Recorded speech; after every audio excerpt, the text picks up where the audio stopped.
Bismillahirrahmanirrahim. Assalamualaikum warahmatullahi wabarakatuh. Alhamdulillahirabbil alamin. Asyhadu alla ilaha illallah wa asyhadu anna Muhammadan abduhu wa rasuluh. Allahumma shalli ala sayyidina Muhammad wa ala ali sayyidina Muhammad. Subhanaka la ilma lana illa ma 'allamtana innaka antal alimul hakim. Rabbi shrah li sadri wa yassir li amri wahlul 'uqdatam min lisani yafqahu qawli. Amma ba'd. Bersyukur kita kepada Allah atas titipan nikmat yang sangat banyak ini, insyaallah. Mudah-mudahan setiap nikmat menjadi wasilah agar kita semakin bertakwa kepada Allah, semakin taat kepada Allah. Salawat dan salam kita sampaikan sekali lagi kepada junjungan kita Nabi Agung Muhammad sallallahu alaihi wasallam. Mudah-mudahan dengan salawat yang kita sampaikan Allah kembalikan kepada kita dengan kebaikan yang banyak. Insyaallah kita sudah sampai di hak yang kelima kita terakhir ya, tentang menjenguk orang sakit. Terakhir kita membahas tentang adabnya. Mudah-mudahan masih diingat semuanya dan mungkin sebagian ada yang sudah praktek seminggu terakhir ya, menjenguk orang sakit. Mudah-mudahan. Kemudian doa tentang menjenguk orang sakit juga sebaiknya dihafal ya. Sudah hafal belum? Yang Bismillahirrahmanirrahim. Kemarin saya lupa nggak nge-share ya. Bismillahirrahmanirrahim. Bismillah dengan menyebut semua nama-nama baiknya Allah. Arkik, saya meruqyahmu. Min kulli syai'in yu'tik, dari segala sesuatu yang membuatmu sakit. Min syarri kulli nafsin au ainin hasid, dan dari keburukan jiwa atau keburukan pandangan mata yang hasad. Allahu yasfik, ya Allah saya mohon kepadamu agar yang bersangkutan sembuh. Bismillahirrahmanirrahim. Nanti di share lagi insyaallah. Itu kita pegang orangnya, kemudian kita bacakan itu. Insyaallah akan membantu mendapatkan yang terbaik. Syukur-syukur sembuh. Mendapatkan yang terbaik itu tentu saja di sisi Allah. Ada yang kebaikannya mungkin justru harus pulang, karena memang sudah waktunya tentu saja kita membantu agar di akhir hayatnya insya Allah penuh dengan kebaikan. Kita masuk hak yang keenam insya Allah. Wa idza mata fattabi'hu, jikalau kaum muslimin meninggal dunia maka kita mengiringi jenazahnya. Nah ini penting karena kebanyakan kita itu hanya sampai mensolati saja, jarang yang sampai mengiringi jenazahnya. Padahal itu sebenarnya hak seorang muslim atas muslim yang lain. Di sini terlihat bahwa agama Islam itu syariatnya sangat sempurna, bahkan saking berharganya seorang muslim sudah menjadi mayit pun tetap mempunyai hak. Ini sesuatu yang saya kira sangat-sangat kita syukuri bahwa kita hidup dengan agama yang mengatur sedemikian rupa dengan penghargaan yang sangat tinggi. Disebutkan seorang muslim adalah makhluk yang sangat mulia dan harus dimuliakan. Sekali lagi, seorang muslim itu adalah makhluk yang mulia dan wajib dimuliakan. Mulia kepada zatnya yang bersangkutan, baik hidup ataupun mati. Dimuliakan berarti ada pelaku atau subjek yang melakukan proses kemuliaan. Nah, kita yang masih hidup yang memuliakan. Subjek yang dimuliakan adalah mayit itu sendiri. Maka sekali lagi, jikalau kita memungkinkan kondisinya, maka penuhilah hak tersebut. Terlebih kalau itu tetangga kita, yang mungkin kuburannya juga dekat, yang nggak jauh kan kita bisa datang, kemudian mensolati, kemudian mengantarkan jenazahnya. Jogja saya lihat kuburan itu dekat-dekat. Waalaikumsalam warahmatullahi wabarakatuh. Enggak kayak di tempat saya itu kuburan itu jauh. Waalaikumsalam. Kalau di sana tuh di kampung saya Cilacap itu namanya kuburan itu ya jauh dari kampung, kemudian besar, kemudian pintu gerbangnya besar, masih ada pohon-pohon besar kanan kirinya. Biasanya di sampingnya itu lapangan, sebelah kanan kirinya biasanya ada sungai gitu. Jadi memang di pinggir. Kalau di Cilacap itu sampai hari ini masih jarang yang saya melihat, karena mungkin kota di sini tuh orang hidup benar-benar berdampingan dengan kuburan kan, termasuk tempat tinggal saya sekarang juga ya dekat banget. Dan di sini kebanyakan sudah tumpuk-tumpuk sudah kuburan ini dulu, kemudian digali lagi. Terakhir saya kemarin ikut menggali itu, gali tempat yang memang sudah ada kerangkanya, itu dipasin, dipindahin saja gitu. Jadi dan sudah berkali-kali gitu. Di Cilacap insya Allah belum ada seperti itu sampai hari ini. Yang di tempat saya tinggal, nggak tahu Cilacap kota. Kalau tempat saya itu masih sangat luas. Jadi dalam tanda kutip nek wong kampung ngarani nek kuburan itu yo angker. Karena ya memang jarang banget dijamah orang gitu. Nggih, tumbuhannya juga besar-besar gitu. Nah, kalau di sini kan mempraktikkan ini mudah ini, nggih. Wa idza mata, jika kaum muslimin meninggal, fattabi'hu, kita mengiringi jenazahnya. Ini mudah insyaallah di Jogja. Jadi tidak butuh waktu yang sangat panjang maksudnya nggih. Nah, sekali lagi ini bentuk bahwa kaum muslimin itu makhluk yang mulia dan dimuliakan. Sekali lagi, mulia dan dimuliakan. Mulia secara zatnya dia yang bersangkutan walaupun sudah jadi mayit. Dimuliakan berarti ada subjek, pelaku, dalam hal ini orang yang masih hidup, kaum muslimin yang lain, untuk memuliakan yang bersangkutan. Ini kebahagiaan buat kita nggih. Kita nggak perlu khawatir kalau meninggal, kita dimuliakan insya Allah. Setidaknya Allah melihatnya demikian. Oleh karenanya menyelenggarakan jenazah adalah salah satu amalan yang sangat besar pahalanya. Sekali lagi, mengurus jenazah itu sangat besar pahalanya. Nah, ini penting diadakan pelatihan tentang pengurusan jenazah. Biasanya dari PWM Muhammadiyah biasanya sudah sering mengadakan rutin itu. Maka kalau di sini juga mau mengadakan, undang saja dari Ranting Muhammadiyah. Biasanya ada pelatihan dari mereka untuk pengurusan jenazah. Nah, bagi orang tua khususnya anak-anak dilatih. Jangan sampai pengurusan jenazah itu kenapa harus orang lain kalau bukan anaknya sendiri yang melakukan, kan sayang. Kalau bisa anak-anak kita sendiri kalau sudah dewasa diberitahukan betul tentang fikih pengurusan jenazah. Khawatir kalau kita meninggal mereka tidak tahu apa-apa gitu. Kasihan kan? Kasihan kita maksudnya yang nggak mendidik. Maka sekali lagi pelatihan pengurusan jenazah di musola ini saya kira penting dengan mendatangkan orang yang ahli di bidang pengurusan jenazah untuk membantu kita mempelajari fikihnya secara mendalam. Sehingga orang tua kita meninggal kita sendiri yang ngurus. Kita sendiri yang memandikan, kita sendiri yang ngurus, bukan harus orang lain. Rasulullah bersabda, ini terkait dengan pahala yang kita peroleh jikalau kita mengurus jenazah. Yang pertama, man barang siapa sahidal janazah,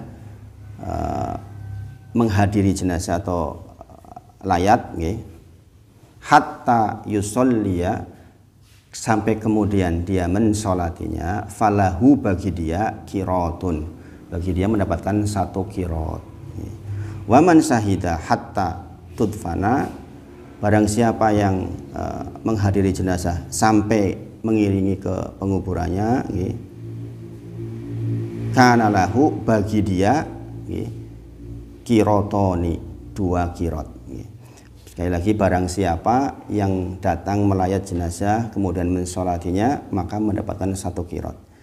Kemudian yang datang mensolati mengiringi jenazahnya sampai kuburan maka mendapatkan 2 kirot. Ditanya kepada Rasulullah, apa itu 2 kirot ya Rasulullah? Rasulullah menjawab, mislu itu seperti atau semisal al-jabalaini al-adimaini. Ya, jadi seperti 2 gunung yang kedua-duanya besar. Jabalaini adimaini. Bahasa Arab itu untuk jadi 2 itu gampang banget, ya, tinggal tambahi ini aja. Seperti 2 gunung yang besar. Kemudian dalam riwayat lain dikatakan, man barang siapa sholla mensolati ala janazati, janazah, walam dan tidak, ya, ini orang hanya mensolati dan tidak yatba'ha, tidak yang mengiringinya ke makam, falahu bagi dia kirotun, 1 kirot. Seperti tadi datang sholat tapi tidak mengiringi jenazahnya, 1 kirot. Kemudian fa'in tabi'aha, dan barang siapa yang mengantarnya sampai ke kuburan, falahu bagi dia kirotoni, 2 kirot. Nah, di sini ada keterangan di akhir hadis, asghoruhuma, yang terkecil di antara 2 gunung itu, mislu Uhud, seperti gunung Uhud yang terkecil.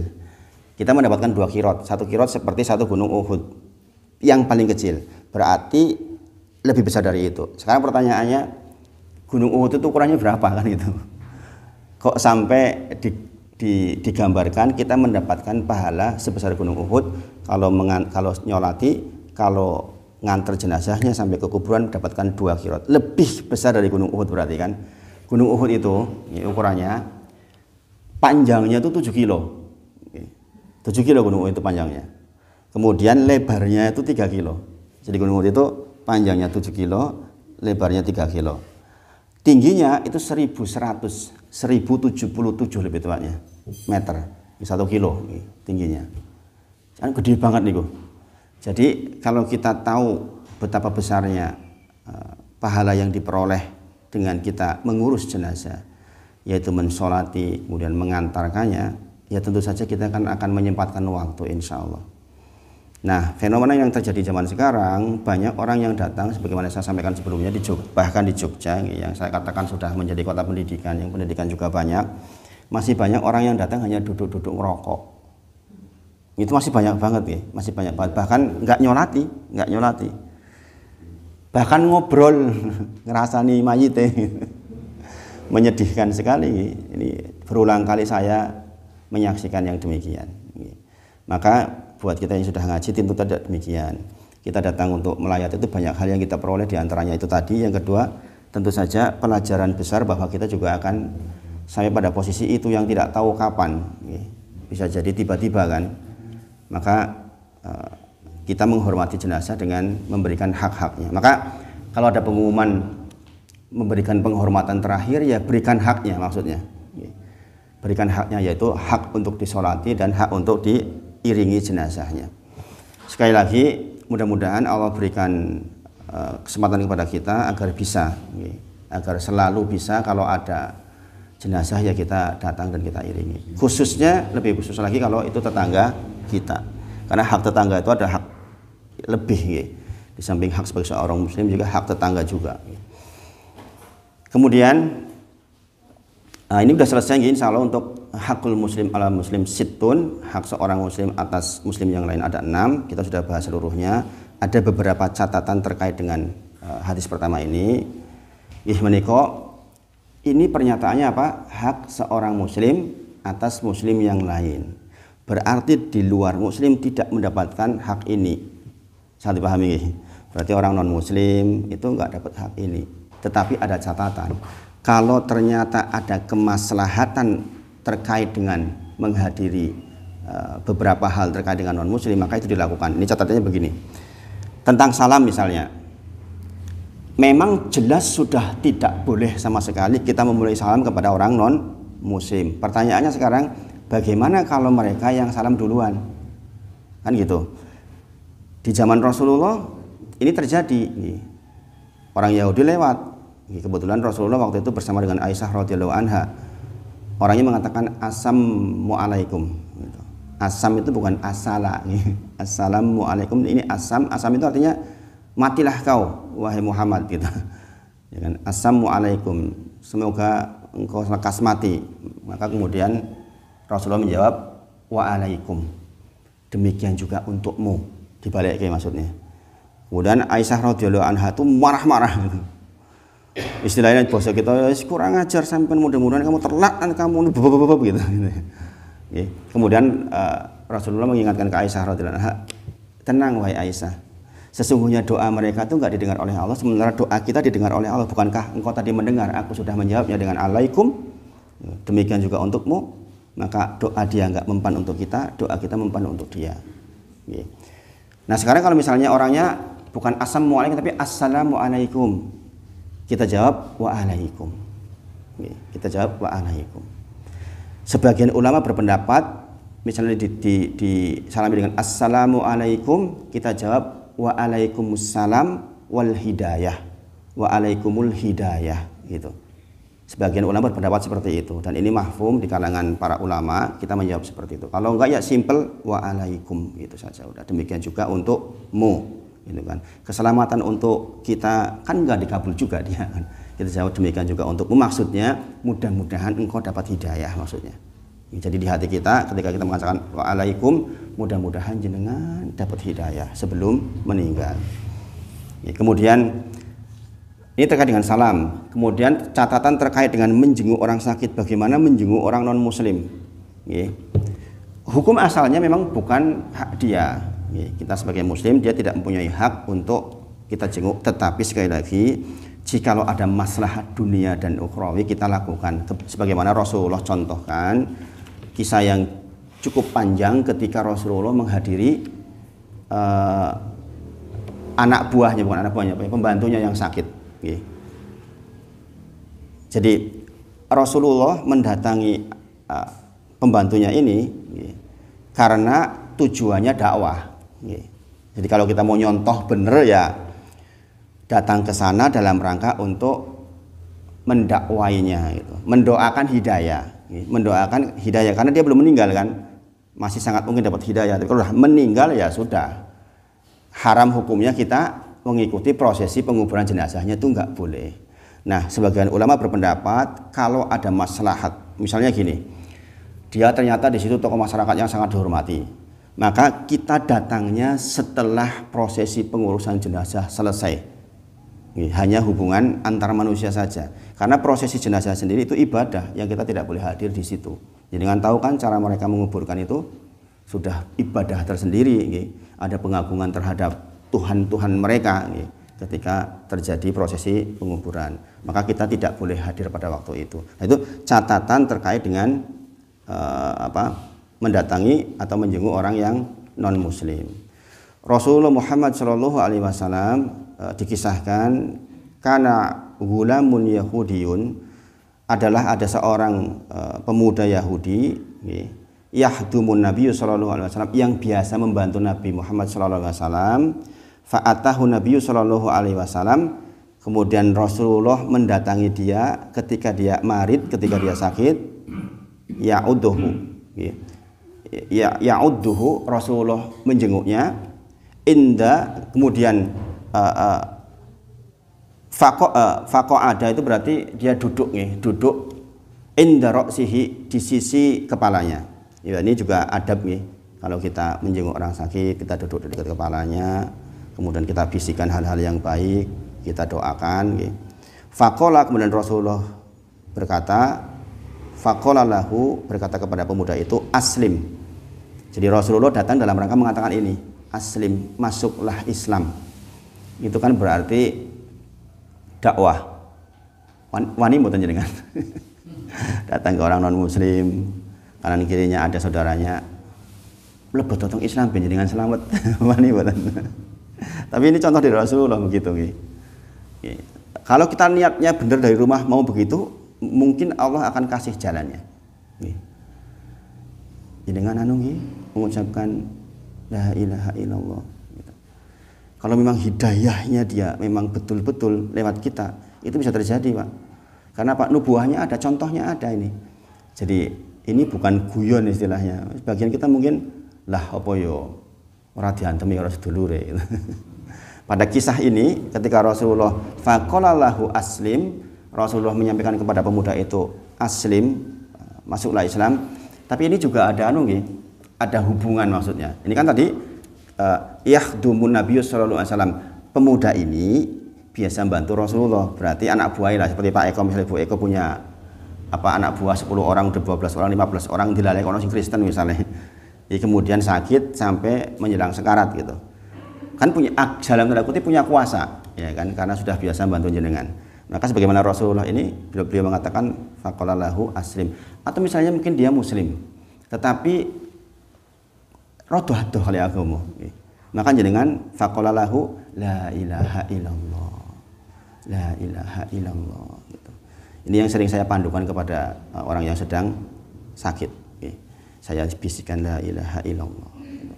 Faqala lahu aslim, kemudian fanadoro, pemuda itu melihat ila abihi, kepada bapaknya, wa huwa indahu, yang berada di dekatnya. Faqala lahu, kemudian bapaknya mengatakan kepada pemuda itu, ati Abul Qasim sallallahu alaihi wasallam. Taati Abul Qasim Nabi Muhammad nggih. Ikuti, taati Abul Qasim nggih. Sallallahu alaihi wasallam. Berarti bapaknya ini menyetujui. Jadi anak pemuda ini nengok, pripun Pak, kita gitulah. Bapaknya bilang ikuti perintahnya atau permintaannya Abul Qasim Nabi Muhammad SAW. Kemudian setelah itu pemuda itu masuk Islam, dia mengucapkan syahadat. Fakharaja Nabi sallallahu alaihi wasallam, kemudian Nabi Muhammad sallallahu alaihi wasallam keluar pergi sambil mengucapkan, nah ini ucapannya masya Allah, wa huwa yaqulul hamdulillah, alhamdulillah, segala puji bagi Allah, alladzi anqadahu minnar, segala puji bagi Allah yang telah menghindarkan pemuda ini dari api neraka. Nah makanya ini jelaskan ada kisah seperti ini. Maka kalau kita mau praktek, ya praktekkan, nggak ada kelirunya, ya. Ada kelirunya. Misalnya jenengan datang ke non Muslim, sampaikan ucapkan la ilaha illallah, ucapkan la ilaha illallah. Mbok menawa nanti dia tiba-tiba Allah kasih hidayah, la ilaha illallah, pet meninggal, masya Allah. Ya. Rasulullah sampai mengucapkan alhamdulillah, segala puji bagi Allah yang telah menjauhkan dia, menghindarkan dia dari api neraka, masya Allah. Nah, ini jadi terkait dengan menjenguk orang sakit non muslim itu begitu tujuannya, dalam rangka agar yang bersangkutan dapat hidayah. Tapi kalau sudah meninggal sudah selesai, kita nggak bisa apa-apa, berarti nggak bisa lagi didoakan sama sekali. Kemudian contoh lain, Rasulullah juga menjenguk pamannya Abu Thalib. Abu Thalib sakit, Rasulullah menjenguk. Yang kita tahu kisahnya, Rasulullah juga berdakwah di situ. Yang tadi berhasil, yang ini malah nggak berhasil. Kepada Abu Thalib ucapkan la ilaha illallah, yang dengan itu saya akan bela engkau di sisi Allah. Tetapi dia menengok kepada paman-pamannya yang lain, saudaranya yang lain, tengok nggak berani dia. Ini Abu Thalib loh, orang yang sangat baik pada Rasulullah, yang dia mengatakan jangan, istilah zaman sekarang itu, ojo wani-wani ganggu Muhammad, langkai dulu mayatku. Semua pengorbanan untuk dia saja, hidayah milik Allah. Berarti yang tadi, yang non muslim pun kalau Allah berkehendak kan bisa. Sebaliknya orang yang seperti ini saja, yang semestinya dalam tanda kutip dapat hidayah saja, kalau Allah nggak kasih ya nggak saja. Paham ya? Berarti kita dakwah kepada orang itu ya mungkin saja terjadi kedua-duanya. Logikanya yang pertama kan lebih sulit mau dia orang Yahudi. Logika yang kedua, Abu Thalib janjane kudune ya lebih gampang. Wong sayang banget sama Nabi Muhammad SAW. Itu sayangnya tuh sayang lewat batas istilahnya itu. Tapi kenapa sampai akhir hayatnya kemudian beliau tidak masuk Islam? Sekali lagi hidayah milik Allah. Demikian juga saya, makanya saya kalau berdakwah tuh nggak pernah punya beban. Saya nggak pernah punya beban yang saya yang mendoakan. Jamaah itu didoakan wajib, kita tahu nggih. Rahimakallahu, kita disuruh saling mendoakan. Tetapi persoalan hidayah itu murni milik Allah total. Bahkan anak kita sendiri kita nggak bisa apa-apa kok. Kita hanya bisa mendoakan saja. Bagaimana Nuh punya Kan'an gitu kan. Nabi Lut istrinya kayak gitu kan. Nek dipikir mosok sih anaknya Nabi kayak gitu kan. Mosok sih bojone Nabi kayak gitu. Tapi sekali lagi itu haknya Allah total, murni. Kita hanya menyampaikan, pahala kita adalah pahala kita berdakwah. Kemudian adapun melayat jenazah seorang non muslim, siapapun dia, meskipun ia seorang kerabat dekat, maka ini terlarang. Sekali lagi, melayat seorang non muslim itu terlarang. Bagaimana caranya? Sebagaimana saya sampaikan, setelah prosesi pemakamannya selesai, sebagai bentuk hubungan dengan orang yang masih hidup saja, yang bisa didakwai kan yang masih hidup. Tapi bagi yang bersangkutan, dia adalah penduduk neraka jahanam. Ketika Abu Thalib meninggal, paman Rasulullah SAW yang sedemikian banyak jasanya dalam membela Islam, maka kemudian Ali bin Abi Thalib anaknya datang. Ali bin Abi Thalib datang ke Rasulullah. Kata-katanya kasar banget. Dia datang kepada Rasulullah, ya Rasulullah, sesungguhnya pamanmu, paman anda ini seorang tua yang sesat telah meninggal. Ini kata-katanya Abu Thalib. Ali bin Abi Thalib anaknya, karena jengkel banget kenapa kok meninggalnya begitu. Sesungguhnya paman anda seorang tua yang sesat telah meninggal. Aku tidak akan menguburkannya karena ia wafat sebagai seorang musyrik. Ini perkataan Ali bin Abi Thalib. Dia pemuda yang pandai, jadi hukum-hukum fikih mengerti betul. Maka dia datang kepada Rasulullah. Rasulullah kemudian menjawab, pergilah dan kuburkanlah ia. Nah ini dalil dibolehkannya kita menguburkan orang non muslim jikalau sama sekali tidak ada yang ngurus. Kalau ternyata ada orang non muslim di tengah-tengah kita, jebul dhewe iki waduh. Dia meninggal enggak ada yang ngurus, maka kita menguburkannya. Sebagaimana Rasulullah memerintahkan Ali bin Abi Thalib untuk menguburkan bapaknya yang enggak ada yang ngurus menguburkannya. Itu. Ini orang kafir sapa meneh gitu istilahnya nggih. Maka kemudian Ali bin Abi Thalib pun pergi untuk menguburkannya. Nah, ini sebagian dari para ulama menyimpulkan bahwa dari kisah di atas bahwa hukum asal jenazah seorang kafir adalah tidak boleh dilayati, namun jika tidak ada orang kafir lain yang menguburkannya, maka seorang muslim boleh menguburkannya. Saya ulang sekali lagi. Nah, itu situasinya seperti itu. Jadi Islam itu luas, luas banget. Tetapi hukum asal itu kita harus tahu, itu maksudnya. Adapun kemudian ada kondisi-kondisi tertentu, maka dihukumi dengan ilat-ilat itu sebab terjadinya hukum yang lain. Makanya kalau kita belajar usul fikih itu akan belajar tentang ilat. Ilat itu mengapa hukum itu ada. Contohnya misalnya khamar menjadi haram karena memabukkan. Berarti ilatnya kan memabukkan. Sebab keharamannya memabukkan. Berarti zat-zat lain yang bukan khamar yang bisa berpotensi memabukkan bisa jadi haram, itu maksudnya. Makanya sekali lagi Islam itu sangat luas. Hukum asal kita harus tahu, tetapi pada kondisi-kondisi tertentu harus ditimbang dengan hal-hal yang selainnya. Ini ada keterangan juga dari penulis. Namun jika dengan tidak menghadiri jenazah kerabat kafir dikhawatirkan akan menimbulkan mudarat yang lebih besar, maka menurut sebagian ulama lainnya seorang muslim diperbolehkan mengunjungi rumah duka kerabat kafirnya tersebut setelah prosesi pemakaman usai, wallahu alam. Jadi misalnya yang meninggal itu menteri misalnya, ya kan? Kemudian ini anak buahnya menterinya ini, ya.